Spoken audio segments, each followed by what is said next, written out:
राधे कृष्ण राधे कृष्ण।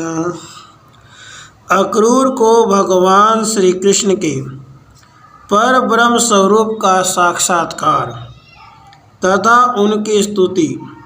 श्री कृष्ण जी का ग्वाल बालों के साथ पूरी दर्शन के लिए जाना, नागरी स्त्रियों का उन पर मोहित होना तथा भगवान के हाथ से एक रजक का उद्धार। श्री नारद जी कहते हैं, राजन, अक्रूर और बलराम जी के साथ मथुरा के उपवन के पास पहुंचकर यमुना के निकट रथ रोककर भगवान श्री कृष्ण उतर गए और यमुना का जल पीकर पुनः रथ पर आ गए। तब उन दोनों भाइयों की आज्ञा ले अक्रूर जी यमुना जी में नहाने के लिए गए और नित्य नैमित्तिक कर्म करने के लिए यमुना के निर्मल जल में उतरे। यमुना जी का जल अगाध था, उसमें बड़े बड़े भंवरे उठ रहे थे। अक्रूर जी ने देखा, उसी जल में बलराम और श्री कृष्ण दोनों भाई खड़े खड़े परस्पर बातें कर रहे हैं। नरेश्वर यह देख अक्रूर जी चकित हो उठे और रथ पर जाकर देखा तो वहाँ भी वे दोनों बैठे दिखाई दिए। फिर जल में आकर देखा तो वहाँ भी उनके दर्शन हुए। बलराम जी नागराज शेष के रूप में कुंडली मारकर बैठे थे और उनकी गोद में लोकवंदित परम प्रकाश में गोलोक, गोवर्धन पर्वत, यमुना नदी, मनोहर वृंदावन तथा संख्य कोटि सूर्यों की ज्योतियों का प्रभावशाली मंडल ये क्रमशः परिलक्षित हुए। उसी ज्योति मंडल में रास मंडल के भीतर कोटि कोटि कामदेवों के सौंदर्य माधुर्य को तिरस्कृत करने वाले साक्षात परिपूर्णतम पुरुषोत्तम श्री कृष्ण श्री राधा रानी के साथ वहाँ क्रूर के दृष्टि पथ में आए। तब श्री कृष्ण को परब्रह्म परमात्मा समझकर अक्रूर ने बारंबार उन्हें नमस्कार किया और दोनों हाथ जोड़कर अत्यंत हर्ष के साथ उनकी स्तुति आरंभ की। अक्रूर बोले, नमः श्री कृष्ण चंद्राय परिपूर्णतमाय च असंखंड असंख्याधिपतये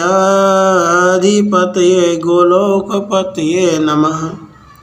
श्री राधापतये तुभ्यं वज्राधीशाय ते नमः। नमः श्री नंदपुत्राय यशोदानंदनाय च।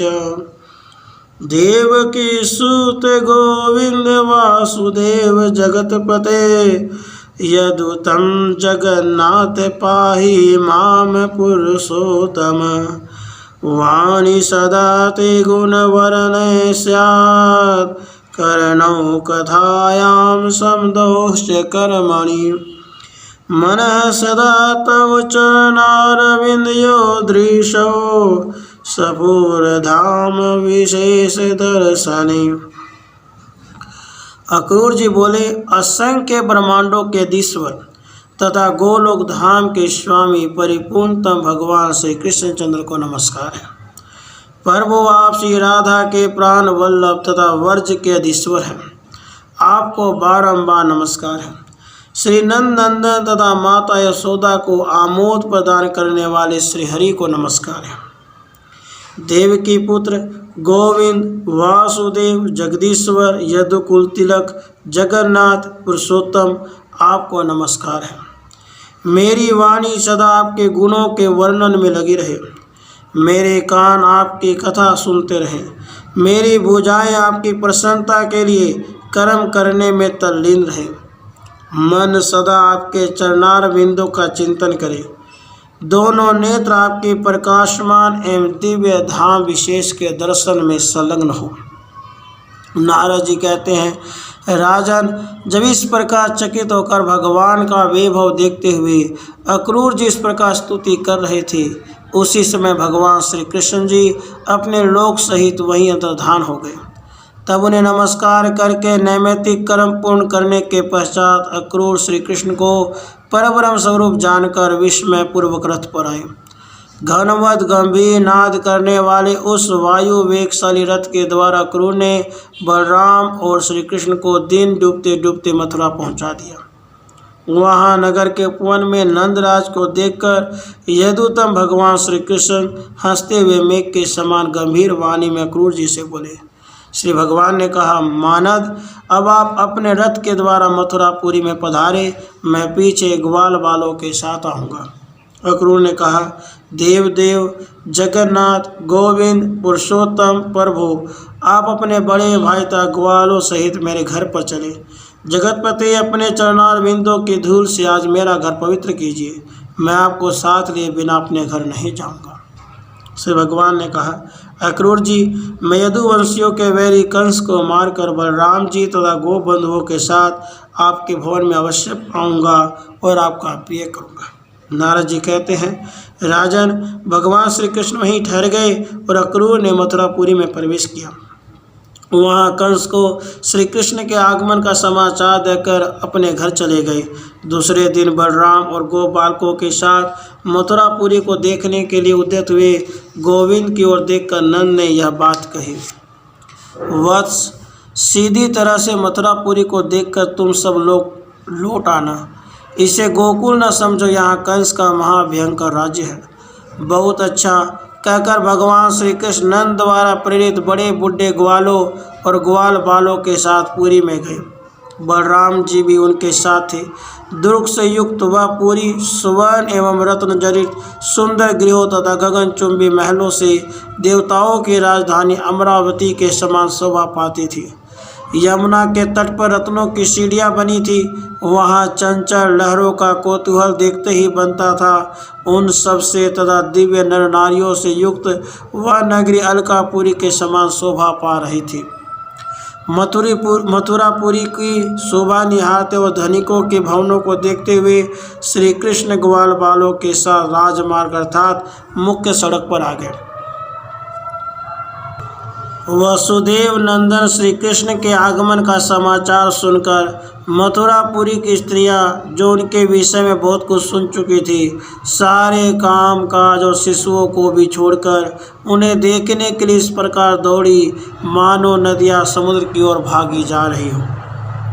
कुछ स्त्रियां महलों की छत से, कुछ जालीदार झरोखों के छेद से, कोई दीवारों की ओट से, कोई खिड़कियों पर लगे हुए पर्दे हटाकर और कुछ नारियां दरवाजे के किवाड़ से बाहर निकलकर घर के चबूतरे पर से देखने लगी।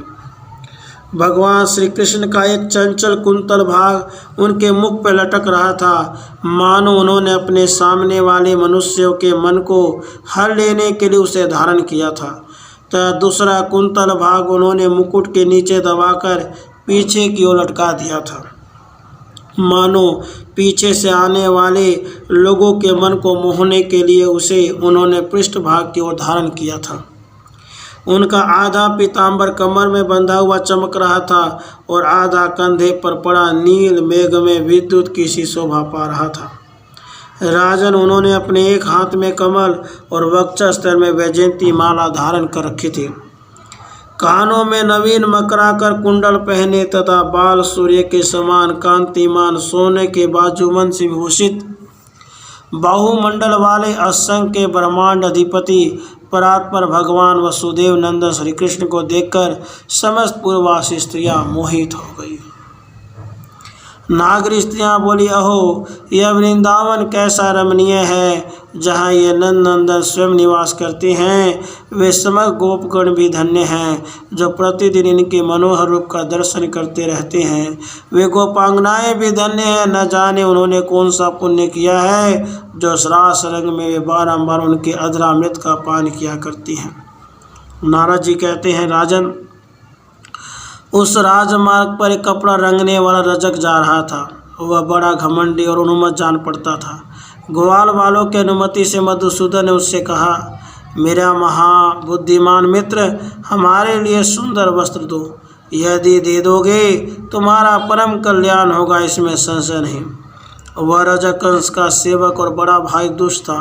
श्री कृष्ण के बाद सुनकर घृत से अभिषिक्त अग्नि की भांति वह अत्यंत रोष से प्रज्वलित हो उठा और उस राजमार्ग पर माधव से इस प्रकार बोला। रजक ने कहा, अरे, तुम्हारे बाप दादों ने ऐसे ही वस्त्र धारण किए हैं क्या? उद्दंड ग्वाल वालों, क्या तुम्हारे पूर्वज गोपीधारी नहीं थे? जंगल में रहने वाले गोपों, यदि जीवन चाहते हो तो तुम सबके सब नगर से शीघ्र निकल जाओ, अन्यथा वस्त्र की चोरी करने वाले तुम सब लोगों को मैं जेल में बंद करा दूंगा। नारद जी कहते हैं, राजन, इस तरह की बातें करने वाले उस रजक के मस्तक को यदुकुल तिलक श्री कृष्ण ने खेल खेल में हाथ के अग्रभाग से मरोड़ दिया। विदेराज, उसके शरीर की ज्योति घनश्याम श्री कृष्ण में लीन हो गई। राजन, फिर तो उसके समस्त अनुगामी सेवक वस्त्रों के गठर वहीं छोड़कर उसी तरह सब और भाग गए जैसे शरत काल में हवा के वेग से बादल छिन्न भिन्न हो जाते हैं। उन वस्त्रों में से बलराम और श्री कृष्ण अपने पसंद के कपड़े लेकर जब खड़े हो गए, तब शेष वस्त्रों को ग्वाल वालों तथा अन्य राहगीरों ने ले लिया। उन वस्त्रों को कैसे पहनना चाहिए बात ग्वाल बाल नहीं जानते थे, अतः बलराम और श्री कृष्ण के देखते देखते वे उन सुंदर वस्त्रों को अस्त व्यस्त ढंग से पहनने लगे।